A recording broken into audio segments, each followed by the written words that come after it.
Hi, I want to share with you three powerful advice that would help you to grow long-term healthy friendships. So one day I followed my older sister to visit her best friend, her best female friend. They've known each other for about 14 years. They've been friends for about 14 years now. That's a long time. And so while we were on our way, I decided to ask my sister about how they got to know each other. And so she went on to narrate to me how they first met each other, how they first encountered each other, and how they've been through with their friendship over the years. So out of the whole narrative she gave to me and also the lessons she shared with me about how they've been able to build their friendship for that long, I decided to distill three advice that I feel would be very relevant to us, relevant to you as you're building that friendship. So here's the first one. It is okay to be the first to initiate, to navigate, or to set the pace of a friendship. And here's what I mean by that. That person you call a friend was once a stranger to you. In fact, everybody you call a friend, everybody you call colleagues, they were once strangers to you. So somebody had to be the first to make the move, maybe to greet or to initiate a conversation. I mean, we get to meet people in different places. You meet people in school, you meet people in your environment, you meet people at workplace, in parties, in church, different places, and something must be the reason for you guys meeting. It might be trivial in the start, it might be something serious, it might be whatever. So, but somebody has to be the first to initiate the conversation. So it happens that many times when trying to build our friendship, when trying to get along with people, one person seems to be forward, to be more forward than the other.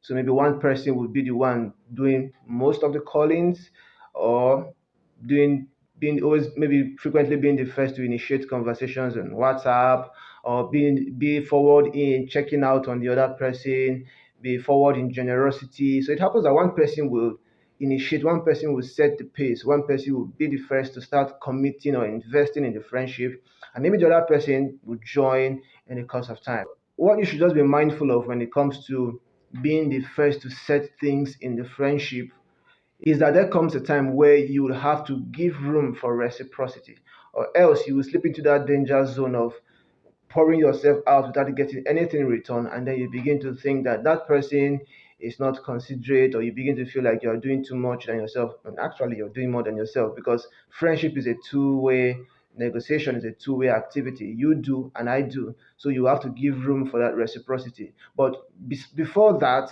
one person has to set the pace, one person has to foster the dynamics of the friendship, and it's okay if you're the first to do so. In the description of this video, I include a link to one of my videos I did that talked about reciprocity, which is an indispensable law that you must implement for every friendship to survive. So check the description box and watch that video. The second advice she gave was that there are no perfect friends. There's no perfect friend. There are no perfect friendships. And so you'd have to learn to deal with your friends based on who they are, based on what they are. So with regards to this aspect, she went on to emphasize how that everybody has their respective weaknesses, everybody has their respective excesses and their own demons, and even those demons that they have, those secret demons that they have may never get born again. So everybody get their own craze. But when you accept the fact that there are no perfect friends, there are no perfect friendships, you will learn to do the following. One, you will learn to correct and accept correction. So of course, in friendships, there's freedom of correction. You have to correct friends. You correct them for certain things that they do, or you receive correction too. So it's vice versa. I give you corrections, I receive corrections from you. Also, you learn to assist. You will learn to assist. Nobody's a superhuman. And so, one of the good things about friendship is that we provide support for each other. We support each other. We assist each other in areas where we need help. So, there might be certain things that you can do for me because I can't do them for myself, or I can't do them alone. So your friendship brings that support to me. And also there are things that you might not be able to do on your own, and my friendship brings that support to you. I help you in that aspect. Also, in friendship, you should complement each other. You shouldn't sponsor each other's weaknesses. So complementing each other here means that I see a weakness in you that happens to be my strength. Like where you're weak, I happen to have strength in that side. So rather than mock you for your weakness, rather than try to spite you for your weakness, I bring in that my strength that complements your weakness and use it to your advantage.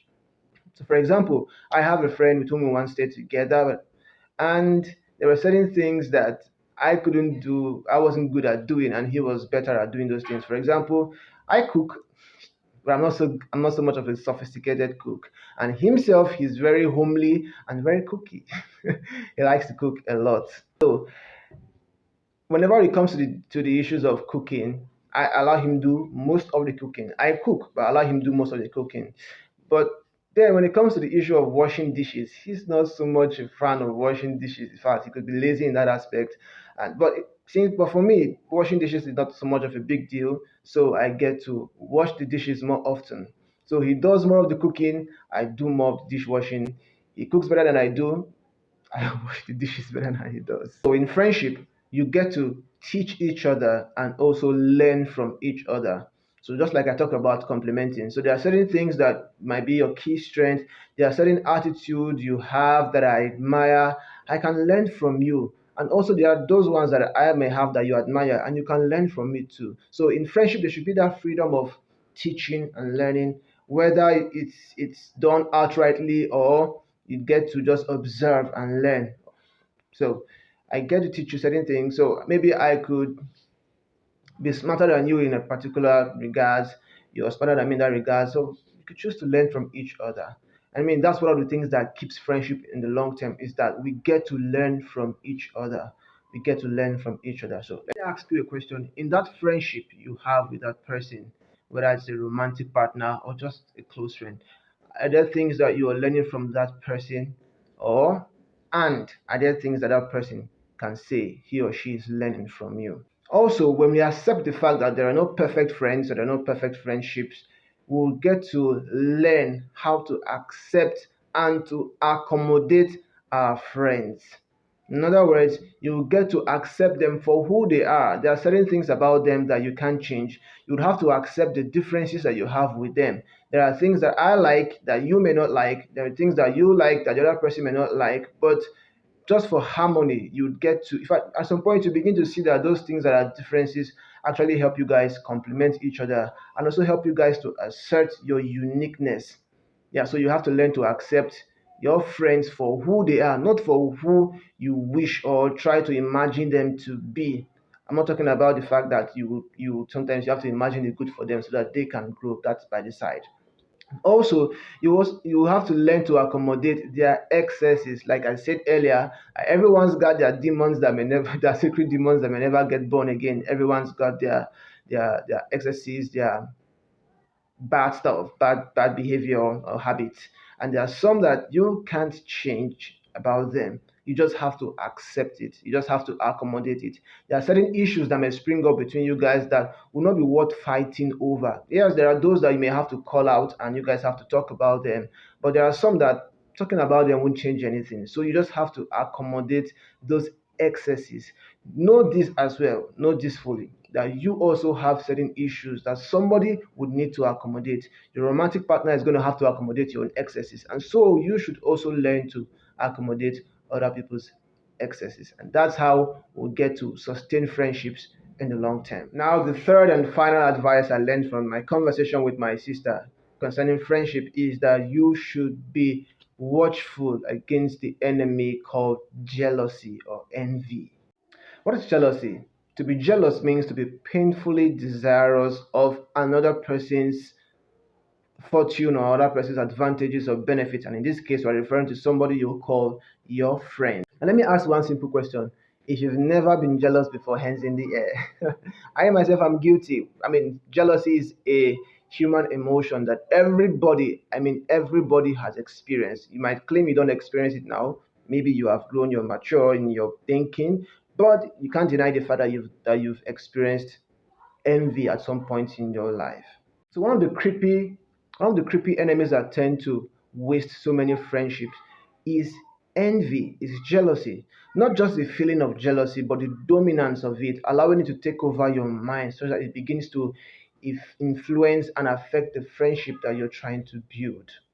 And the Bible says in James chapter 3, verse 16, that where there is envying and strife, there is confusion and every evil work.